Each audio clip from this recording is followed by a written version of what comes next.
Now, the other tool that I really love to use when it comes to navigating fear and limiting beliefs is EFT tapping. And this is where we tap on different meridian points of the body. I'm going to guide us through it. It stands for Emotional Freedom Technique. I'll give you just a little background on it. The first time I discovered EFT was because my partner Michael was trained in it. And one of the very first times that we hung out, I had just taught my first yoga class the night before, my first time teaching at a studio. And the reason that I taught the class was because I was there working at the front desk and the owner was there, and last minute the teacher had to cancel. And there were like 3 students wanting to take the class. I had done my yoga teacher training, but I hadn't been teaching yet. And the owner just turned to me and said, "Meredith, do you want to teach the class?" And I just said, "Yes." And I like to say that we can trust that the universe is going to give us experiences that we're ready for. So when the opportunities fall into your lap, say yes to them, because that's a gift. The universe is planting a seed for you. You can trust that you're ready for it. And so I taught that class, and it was a little awkward and uncomfortable. I'm sure the students really enjoyed it. But in my head, at the end of it, I was like, this was so scary and intense, and I don't know how I'm ever going to keep doing this. And I was so afraid about using my voice, and all these fears were coming up. So the very next day, I was meeting up with Michael. It was one of our first dates, and he was like, I told him a little bit about it, and he's like, "Oh, do you want to learn about EFT?" And so we started tapping, and pretty soon we landed on a memory of being 13 years old, giving a presentation in front of my middle school class, and I got to go through that memory using the tapping and to heal what I was really holding, because my body constricted, I shut down, I had to struggle my way through the presentation. I didn't feel like I had enough breath. It felt embarrassing. And it was like a little trauma, something that was running the show in the back of my mind. And anytime I went up to speak in front of a group, there would be these alarm bells of like, this is not safe, it's not okay, don't do this. And so with the EFT, not only was I working with the rational mind of it's safe, I can do this, but I was working with something called the amygdala. And the amygdala part of the brain is really in charge of that fight or flight response. And it's the part of us that was developed before the spoken language. Words alone do not register with the amygdala. And the tapping on these specific meridian points has a direct and immediate effect of down-regulating the amygdala's reaction to a real or imagined threat. So in the past, ancient times, when we were living in caves, we had real threats of like tigers and, predators and things we had to be really aware of. And so our body would go into this fight or flight response. But what's happened in our modern day society, we still have that kind of caveman response, but we tend to be, most of the threats in our modern world are little stresses and things that are happening where you're not actually going to die if you do it. And so we want to relax the nervous system and the amygdala's reaction, that survival strategy, so that we know that we're safe and that we can actually really do the things that we want to do. And we can recognize that, okay, I know my nervous system is freaking out. What if this is my body actually saying, pay attention? And a lot of times that fear is here to help us do a really good job of what it is that we want to do. And so the tapping just starts to relax the nervous system and let go some of that intense fight or flight response. Let's see. It's also a fast and gentle way to discharge emotional stress, traumatic memories, and negative thoughts. It works with our energy. So disruptions in our energy system are often caused by unresolved emotional traumas and unexpressed emotions.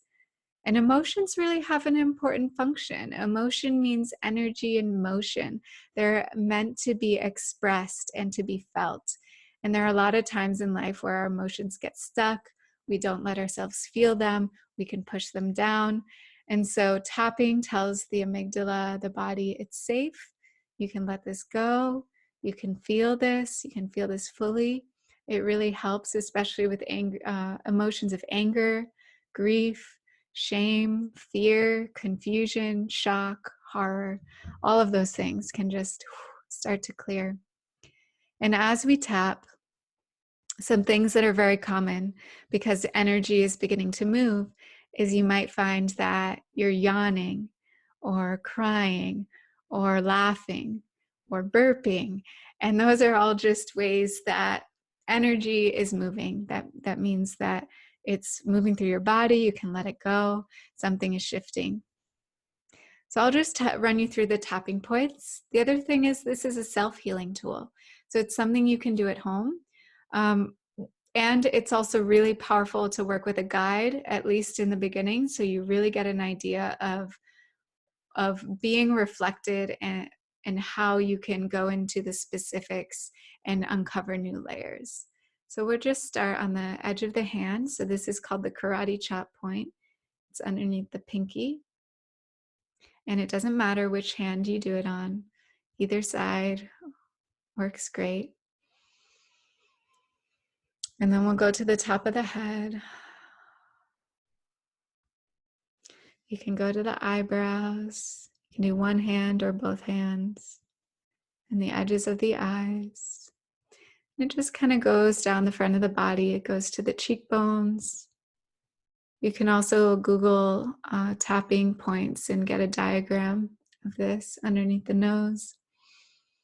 And EFT can literally work for anything and everything. I've seen it work for people with allergies.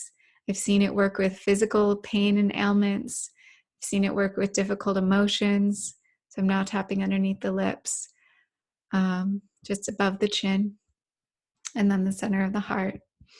It's very powerful in helping people heal past sexual abuse, stuck energies, physical abuse, fears, phobias, public speaking, fears of flying. You can literally try it out on anything that is coming up in your life. And then the bottom of the ribs, so you can just see down here, and then underneath the armpit. And sometimes I go across the body to do underneath the armpit. And then we go on top of the wrist, the bottom of the wrist, and then it goes back up to the top of the head. So sometimes when we're tapping, we start to bring old unresolved memories to the surface. And another tool that I use in my practice is called matrix re-imprinting. And when we land on a memory in EFT, a challenging moment from our past, we have this tool now that we can actually go into the memory and tap on the younger version of ourselves. And this is based on the idea that all of our memories are kind of coexisting, particularly where we've had traumas, because the traumas are a moment in time when there's a sense of shock, maybe a threat, sense of isolation, there's surprise, there's a threat, there's a sense of aloneness.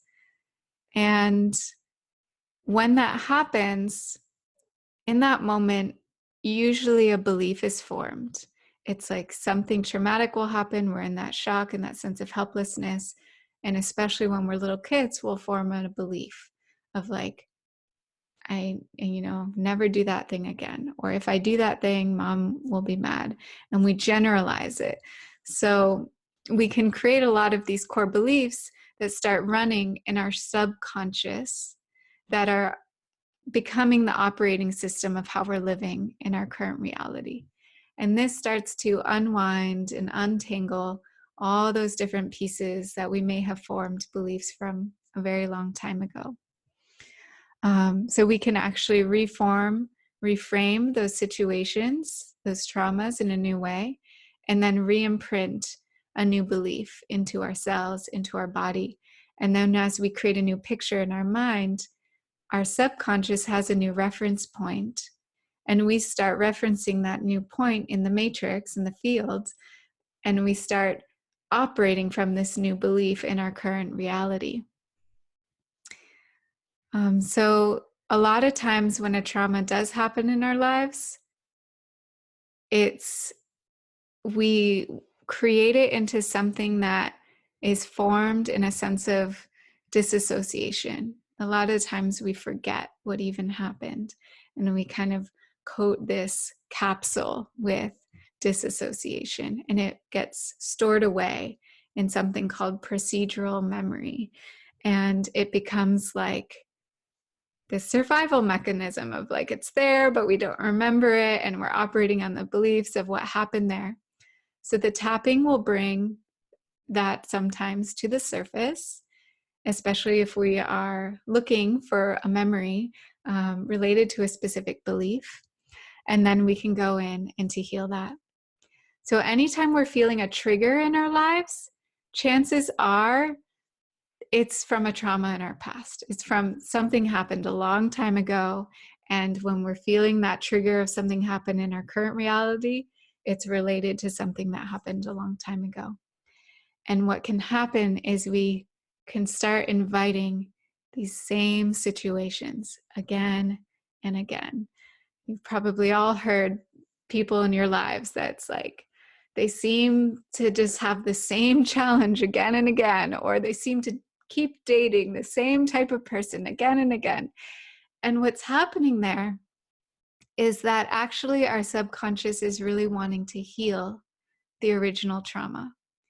And so we're creating situations in our current reality that will be similar or reflect those beliefs that were created a long time ago. And our subconscious is like, here's your chance to heal this. And unfortunately, most of us don't have the tools or the awareness to realize like, oh, this is that pattern coming up again. I'm going to choose something new. Instead, a lot of us tend to reinforce the old beliefs or the old trauma, and then we start gathering more and more evidence for why the same thing keeps happening. And so we want to free ourselves from that. We want to free ourselves from any of those patterns that keep going or keep running, any of those belief systems that are saying that I'm not worthy or I'm not enough. Or when we can kind of find that origin point and heal that, then we can move ahead in such a easier, more authentic way in our current reality. Okay, so the basic recipe of tapping is first I will usually just ask like, what's going on? What's the problem that you're having? Why is this a problem for you? How does this show up in your life? And then I'll ask, let's rate this from 0 to 10. How intense is this for you? If 10 was like the most intense, and then 0 was like no problem at all, I've got this.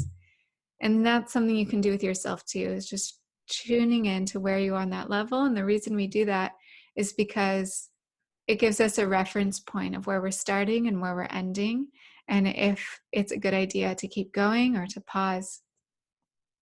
And then we do something called the setup statement. And this is with the starting point on the edge of the hand. And the way the setup statement looks is, even though this problem, I deeply love and completely accept myself. And then we go to the top of the head, and then we just go right into more about the problem, more about why this sucks, why this is so hard. And we allow ourselves to really go into it, like those worst case things that our mind is saying, all the ugly stuff. We just let it out. We don't hold it in anymore. We let out all the ugly thoughts, all the ugly voices in our head. And then we validate ourselves. We come into a sense of validation of like, I give myself full permission to feel this, or these feelings are really real. These feelings are really important. there's probably something here for me. I'm willing to look at this now. I'm willing to feel this now. And from there, once there's a good sense of validation, you can start to flip it into the new outcomes or the new possibilities, starting to shift a perspective or see something in a new way. And at the end, we'll check in, we'll pause, we'll say, okay, if we were to check in again, 0 to 10, where are you at now? So that gives it a reference point. You can do the same thing with limiting beliefs. So let's say we're carrying a limiting belief that earning money is really hard work. And you can rate how true that feels for you. So you can place one hand on your heart and one hand up, and this is a way to just test it out. Earning money is really hard work. And you can just see for the beliefs, usually we use 0 to 100%. How true does that feel for you? 100% being the most true, 0% being not true at all. And you can just tune in to yourself for a moment. Earning money is really hard work. Does that feel like 100%? Does that feel like 50%? Does that feel like 0%, 10%, somewhere in the middle? And then we would go, okay, I have my reference point. Even though earning money is really hard work, I still deeply love and completely accept myself.